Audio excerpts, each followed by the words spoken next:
What is up, you guys? I'm Charmx, and today I'm going to be reacting to 5 most mysterious and unexplained oceanic mysteries. Now, this is my top 5 to make really cool videos, and normally top 5s sticks to like spooky type videos, so this is unique, I think, just in terms of content from top 5s, because this is not a spooky video. Well, it's a mystery video, but it's not like a paranormal video, so I don't know. But hope this will be quite interesting. The original link's in the description. Make sure you guys go subscribe to top 5s. It's actually been a while since I've reacted to a top 5 video. I've been really focusing on like reacting to nuke top 5s videos, but we're back to top 5s. Hopefully this will be awesome. The original link's in the description. And let's begin.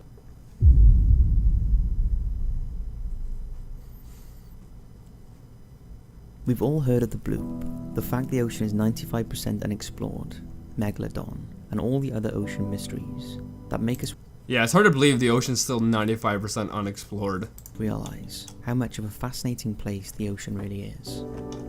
But given its size, there are thousands of mysteries that are still unexplained. And since we started this channel way back in the day, we've been looking into many of those mysteries. So from a cursed ghost ship, sea serpents, the fascinating mysteries of the blue whales that we are no further to explaining than we were years before, to the mysterious disappearance of the Casey Nicole crew. Here are 5 unbelievable ocean mysteries that we are still no closer to solving. Hit those lights, sit back, and enjoy. I like this. This is a nice change from, paranormal videos. The disappearing crew of the Casey Nicole. Just after midnight on April 11th, 1990, Nathan Neesmith, age 32, his brother Billy Joe, 23, his nephew, 18-year-old Keith Wilkes, and their friend, 23-year-old Franklin Brantley, boarded a boat named Casey Nicole and set off from McIntosh County Pier in Georgia on a 7-day commercial fishing trip. It was the first outing for the 34-foot boat since it had undergone extensive maintenance work.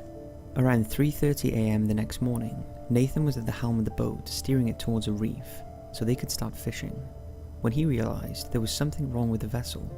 She was heavy to maneuver and was plowing through the waves rather than going over them. Nathan alerted the others who were sleeping. Was it leaking or something like that? So there's water in the hull? And further investigation showed that not only was there a mechanical issue with the boat, but it was also taking on a lot of water. It was! Oh my goodness. Yeah, that's terrifying. And the cabin was rapidly filling. When they tried the bilge pumps, they were not working, so all 4 men attempted to scoop out the water using buckets. When this That's terrifying. And are they in the middle of nowhere doing this? The pumps aren't working to get the water out? Oh goodness, that's a recipe for disaster. failed, they sent out a mayday over the radio, but received no response. Eventually, they decided to abandon ship, and with their life jackets on, they launched the inflatable lifeboat. But it was soon apparent there was a problem with the raft. Not only did it have a hole in it, and there was a problem with the raft? Oh my goodness. but it was for 2 people, and there were 4 of them. The men had no choice but to stay with the raft, with 2 hanging off the side and 2 inside. Did the boat completely sink? But it was sinking fast. To try and keep it buoyant, they attached a hatch cover that was floating by. The 4 men clung to the cover in the hope that they would be seen by a passing boat.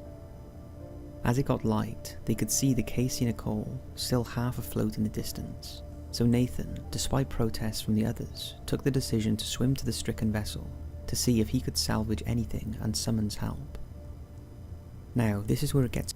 First off, they should have stayed with the Casey Nicole. They should have stayed relatively close to it, because, it's a lot easier to see a boat in the water than it is to see people on a raft, because you're a lot lower. So they should have stuck really close to the boat, but it sounds as if they did not. Also, if your life raft is sinking, why would you... I don't know. It's a bit murky. Nathan claims that the Casey Nicole was about 3 miles away.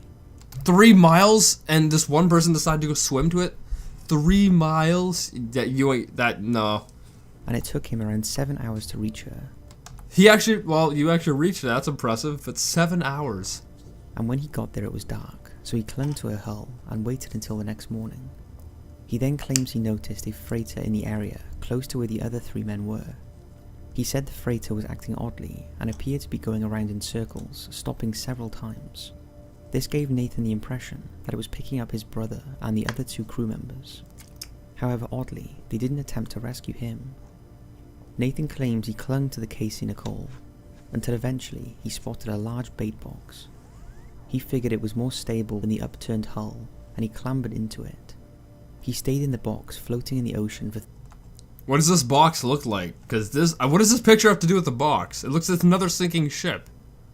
3 days, clinging to life, and was finally rescued on April 16th, 1990. 3 days? He was starved, dehydrated, and in a bad way. He was taken to hospital, where he claims he heard voices whilst he was floating in the sea, and that's what kept him going. He was also shocked to learn that the 3 others hadn't been rescued, as he assumed they'd been picked up by the freighter. When it was realised there were still 3 crew members missing, a search party was sent out, but despite their extensive efforts, they were never found. Since the incident, speculation has been rife, in particular around Nathan's version of the events.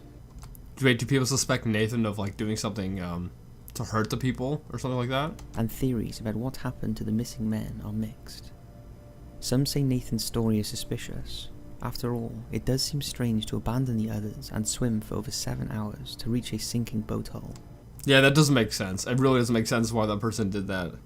Then again, if your raft was sinking, and then you know that the boat isn't sinking, or it's not fully sinking, then it does kind of make sense. But I don't think it makes sense why they left the Casey anyway. They should have stayed near it. Others think the freighter story is far-fetched, and many speculate that Nathan is directly involved somehow. Some believe the 4 men may have been a part of a drug trafficking ring, but something went horribly wrong. Or that the freighter was part of drug trafficking, and the crew took the men prisoner or killed them to keep them quiet. The men's family are convinced the 3 were taken prisoner by the crew of the freighter. That's possible. That's very possible that they were taken captive. And have been held in a foreign country, possibly Cuba, ever since. However, there is a strange twist to this mystery. In the weeks after the incident, Nathan's sister, Anenda, received a strange phone call from a man who spoke Spanish and seemed unable to understand English. The man just kept repeating Anna's phone number and saying her name before cutting off. That's weird. One day, an unusual call also came through to Doug Tyson, the owner of the Casey Nicole. Once again, the caller was a Spanish man, and according to Tyson, the only English word he knew was his name and his telephone number. Over the next year, 5 more calls came in, 3 to Anenda and 2 to Tyson. The last call was to Anenda on March the 6th, 1991. The caller spoke a single sentence in English: "I'm bringing him home." Oh, that's really weird. Well, apparently they didn't bring him home. There have been no more calls. The family and Doug believe that this man was referring to one or more of the missing men, and they still hold out hope that they are alive somewhere. So what really happened to the lost crewmen of the Casey Nicole? Officially, Billy Joe Neesmith, Keith Wilkes, and Franklin Brantley are now presumed dead, but unofficially, it's entirely possible they may still be alive. What's your thoughts on this one? It's an interesting mystery, that's for sure. I don't know. It's weird that the guy just swam for 7 hours back to the boat. But it's also weird that they left the boat to begin with. Like, I understand that they might want to get on the life raft, but why, like, leave the boat's vicinity, right? Like, you'd want to be close to the boat, because if someone nearby sees the boat and it's capsized over, they're most likely going to come to check it out. And if you're right nearby, then it's a lot easier to get rescued that way. The disappearance of Yves Emmanuel Payne and Laurent Hanas.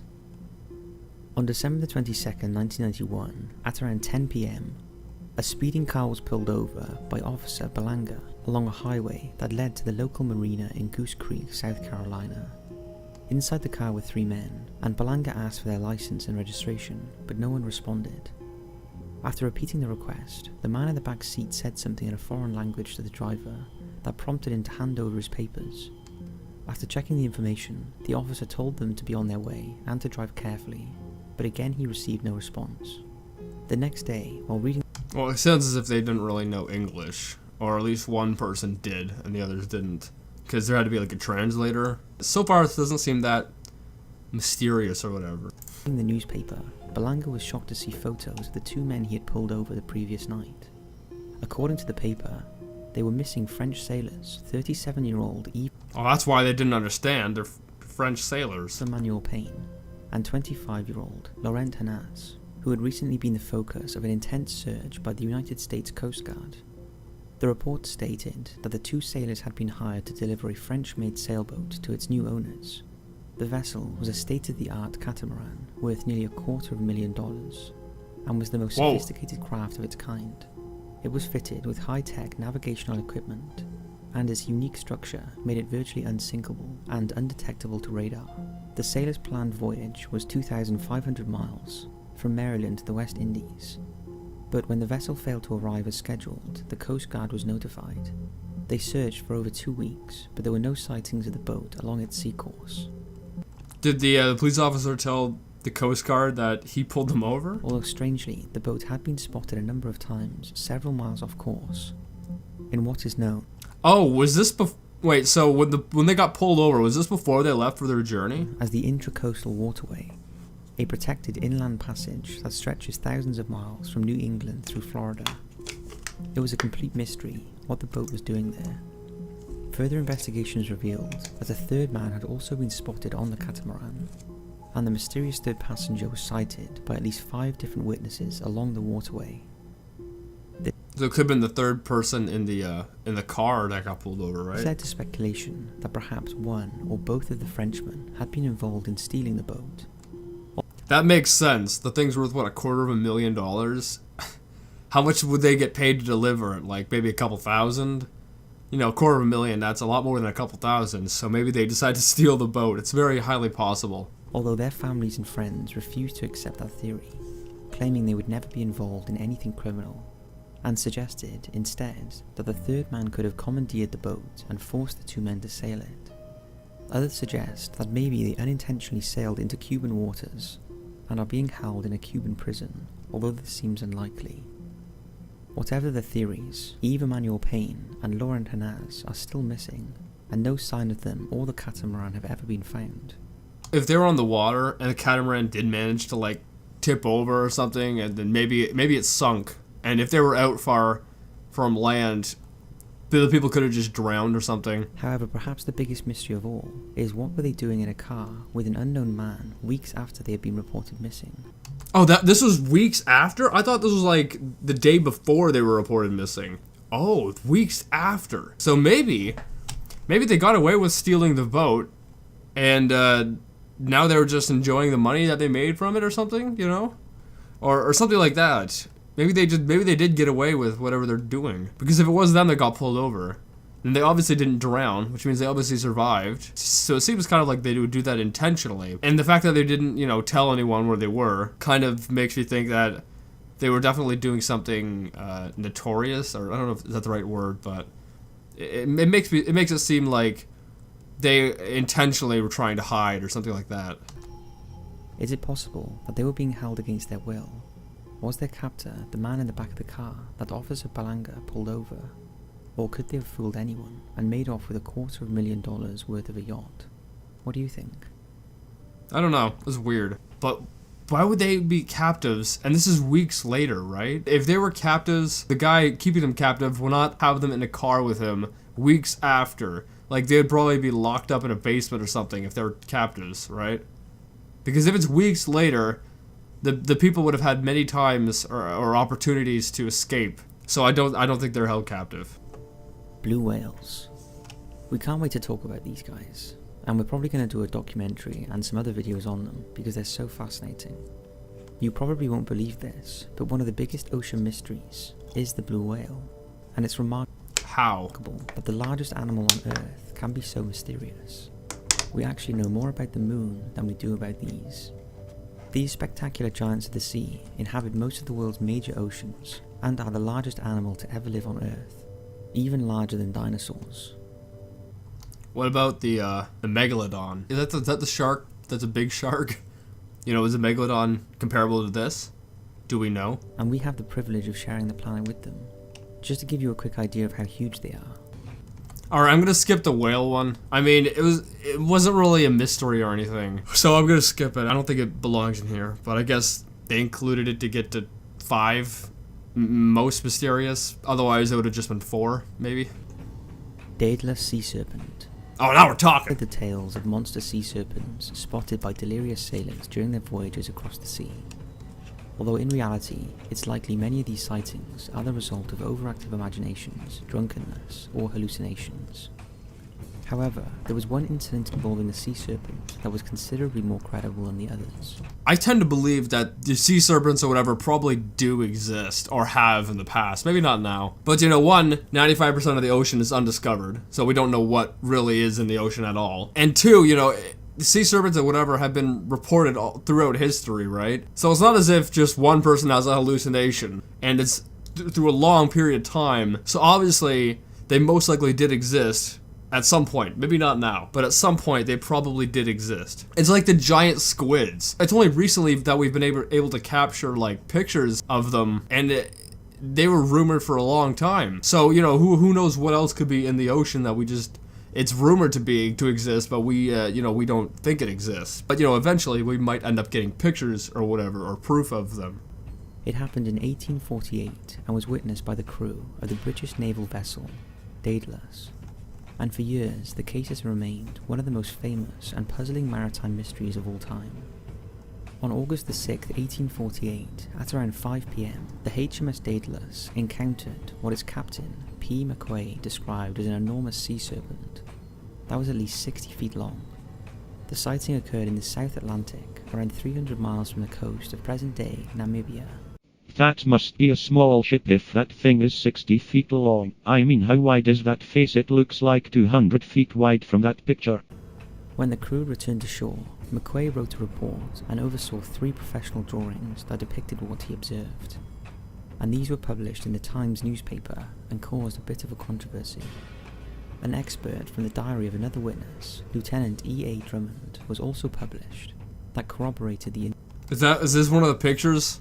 Or is this like just a random picture? Because this face looks kind of cute. It looks like a duck's head almost. Incident. And another similar account was given by an anonymous officer who also witnessed the creature. This is what Captain McQuay wrote in his report. On our attention being called to the object, it was discovered to be an enormous serpent with head and shoulders kept about 4 feet constantly above the surface of the water. And as nearly as we could approximate, by comparing it with the length of what our main topsail yard would show in the water, there was at the very least 60 feet of the animal at sea level, no portion of which was to our Oh, so this is probably what it looks like. perception used in propelling it through the water, either by vertical. Yeah, here's an actual picture. Head of sea serpent seen by captain. Yes, and it's not just like one person. He had other people that were witnesses of it. It's not like he was just hallucinating himself. You had a bunch of other people see it too, and they witness for you. Then it's most likely that he wasn't just hallucinating, tripping some balls. Or horizontal undulation.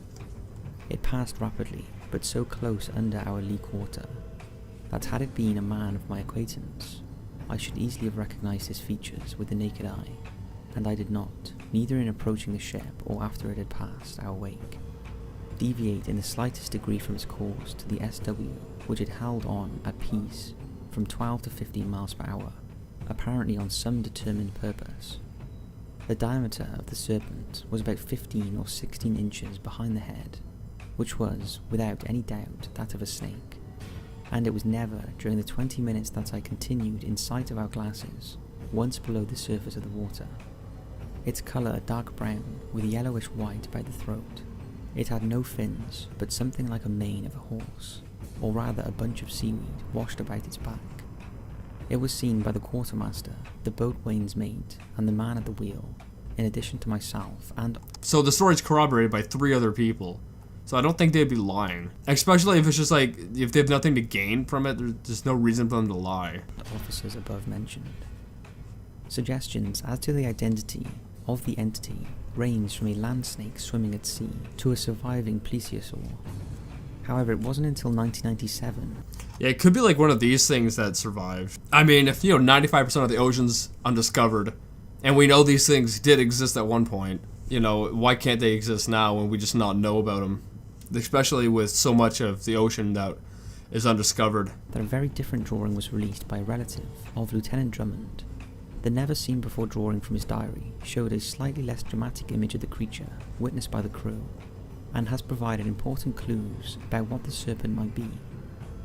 The drawing shows what many believe is not a serpent at all, but a sei whale, a species of baleen whale that is huge, and the third largest after the blue whale, which can reach lengths of up to 64 feet.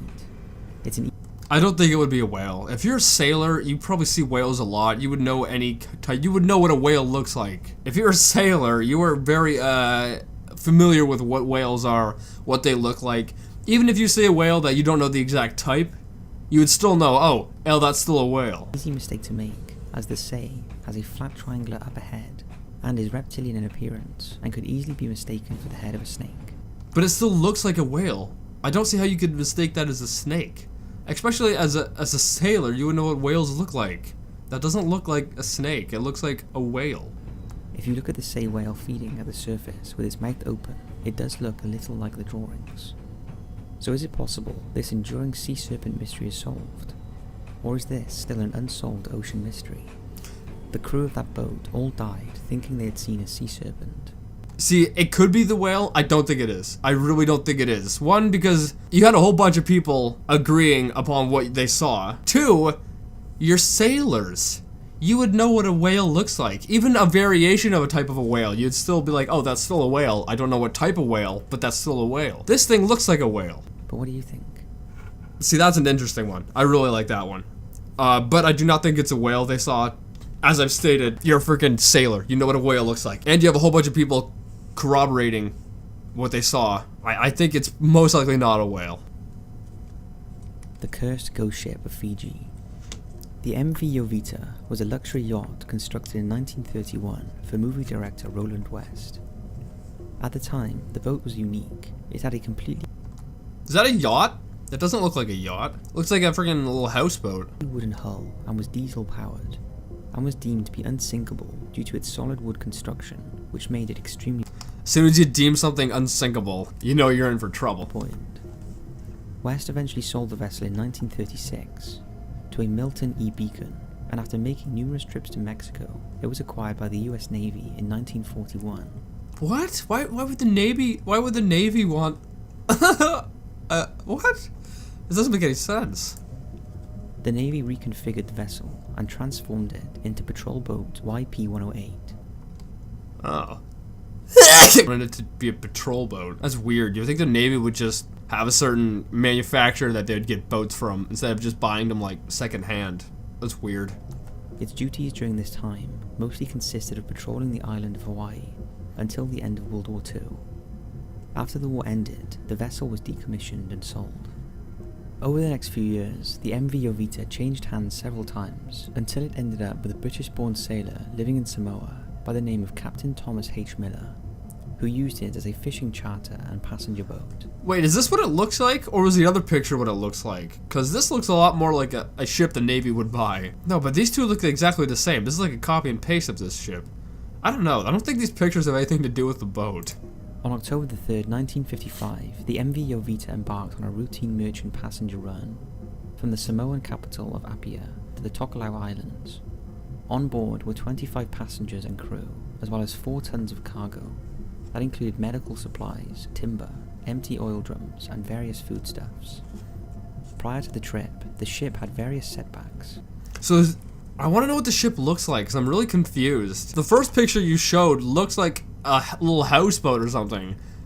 And it did not look like this at all. If this is what the actual boat looks like, or the previous picture, then I can see why the Navy would buy it, and I can see why it's used for patrolling or whatever. So I'm kind of confused. I wish I had a good image of what it looks like to get my head around it. Including the failure of its port engine clutch. But despite this not being properly repaired, the ship sailed away with only one working engine. Interestingly, this wasn't the first time bad luck had fallen the MV Jovita. During its days in the Navy, it had run aground and sustained heavy damage, and the boat had been considered unlucky among superstitious sailors. What, because it ran aground? That's why? I mean, ships run aground. Friggin' the ground can be really shallow at points, and ships will hit it. No big deal. But and the fact that they went out on one engine instead of getting both them fixed, that's their fault. That's not the boat's fault. You gotta fix both engines. That's just a recipe for disaster. The trip was expected to take 2 days, but when the ship didn't arrive on time, it was initially thought it had been slowed down by the loss of one of its engines. If you have one engine and you lose another engine, you're in trouble. But as the days stretched into weeks, the worst was feared, and the Royal New Zealand Air Force conducted I assume this is what the boat has to look like, because you showed so many pictures of like this type of boat. an extensive search and rescue operation.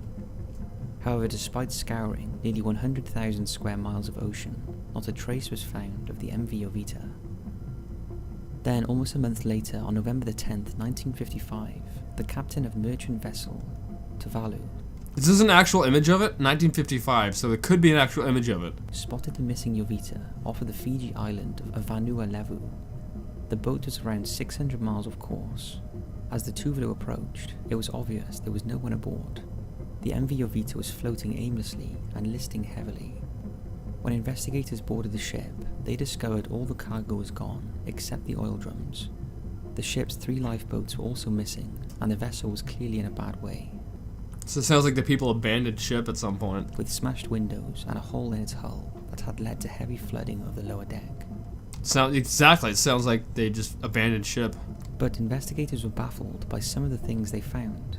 All of the lights in the cabins were on, as were the navigational lights, and all of the electrical clocks on board had stopped at 10:25, possibly due to the ship's generators cutting out at the time. The radio was functioning and was set to an international distress channel, although it appeared that the distress signal had never been sent. In the engine room, the starboard engine had been covered with mattresses, perhaps to try and plug a leak. The bilge pump was clogged up, and an auxiliary pump was rigged up but not connected to a power source. They also found a medical bag filled with bloodied bandages.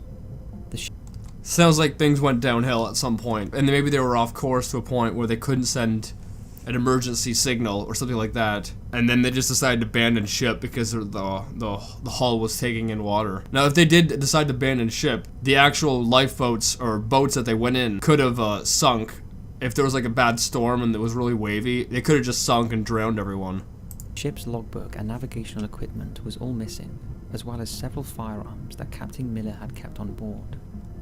An inquiry was launched into the mysterious circumstances, but little was found to answer the question of what had happened, apart from the obvious damage to the ship and the flooding. Although it was revealed that Captain Miller had been transporting passengers with an elapsed license, and that there was not enough lifeboats to accommodate everyone on board, meaning that many of them almost certainly took to the water in life vests. In the end, the official inquiry deemed the disappearances as inexplicable. So just what happened to the 20... This picture does not look anything like the other pictures. This boat looks nothing like the other boats. This looks like a boat that, it would be like a little houseboat or something, right? But it looks like this picture is relevant to the story. It doesn't make any sense. How could you fit 3 lifeboats on this? I don't see that being a thing. 25 people on board. And 25 people. You can't fit 25 people on something like this. This doesn't make sense. Well, one of the biggest mysteries is why they abandoned ship. After all, the MV Jovita was unsinkable, and proved that by being found still afloat. Listing or not, the Jovita was essentially still completely seaworthy. There was also still plenty of food and water on board. Another mystery is why the ship did not send out a distress signal when the equipment on board was in working order. Over the years, there have been many theories, and one enduring thought is that Captain Miller was killed or injured and was unable to command the ship, leaving the crew and passengers panicked in the face of the flooding, and therefore abandoning ship. Very possible something like that happened. I was just gonna suggest that someone went crazy and like tried to take over the ship, and people didn't know what to do, so they just abandoned ship. And then when the ship managed to get close to land, whoever took control of the ship just abandoned ship so that they wouldn't have to be responsible for answering questions regarding, where everyone went. That's also possible. It was revealed that Miller had a volatile relationship with his first mate, Chuck Simpson, and the two often fell out.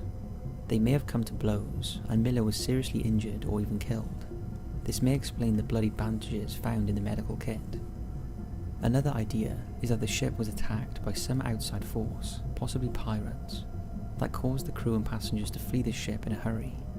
It's weird that, even just mentioning pirates, but, I think technically pirates are still going good and strong, but they aren't, you know, riding around with the Jolly Roger or whatever. Like pirates nowadays, instead of, you know, doing what pirates used to do, nowadays they just like steal friggin' cargo ships and whatnot. Like I remember seeing a video on YouTube of security guards on like one of those ships that has like cargo and stuff, and the pirates were coming after them, and they're out there with their machine guns just shooting at the pirates. Although this seems very unlikely, as there was nothing on board that would be any value to pirates. Another theory is that the ship was captured by a Soviet submarine, and the crew and passengers were kidnapped. There was even speculation that there were still secret Japanese forces operating in the Pacific after World War II, perhaps unaware that the war had ended, and that these forces had set their sights on the boat. Of course, there are those that think the disappearances are likened to alien abductions or Yeah, no, that ain't it. some other unknown force. However, in a strange twist of the story, in the years following the incident, it was reported that Captain Miller had been spotted alive in Singapore, the West Indies and Honolulu, promoting claims of an attempted insurance fraud, although none of these claims have been proven. He was spotted alive in all those parts. Man, Captain Miller gets around. The sad reality is that if the passengers and crew were forced off the boat for whatever reason and took to the waters in life vests, They most likely drowned. that they either drowned or were eaten by sharks one by one. Yeah. But not one single piece of evidence has ever been found to suggest that. So ultimately, we may never know what happened to the 25 people who felt the need to abandon a fully stocked, unsinkable ship and take to the sea that could be very likely their final resting place. Well, obviously something made them, right? I mean, I don't think they'd willingly, oh, let's just jump off this ship into the ocean, you know? Obviously something happened that made them like, yeah, the best opportunity or best option right now is to leave the ship. So something obviously happened. Whether it be some maniac took control of the ship and the people just like, yeah, we gotta get out of here. Or as suggested, maybe the captain got killed and then the people didn't know what to do and the ship was like, there's water coming in, so people were freaking out, so maybe they decided to leave. That's also possible. It's also possible to believe that some country took everyone captive. Anyway, I hope you guys liked this video. I think it was actually really cool. It was very mysterious and I enjoyed it. It was a nice little twist from paranormal stuff. But yeah, I kind of like to see more of this stuff in the future. But yeah, if you guys like this, make sure you give it a thumbs up if you're new. And subscribe to the family. Make sure you guys go subscribe to Top 5s that links in the description. And with that being said, I'll see you guys next time. Boop!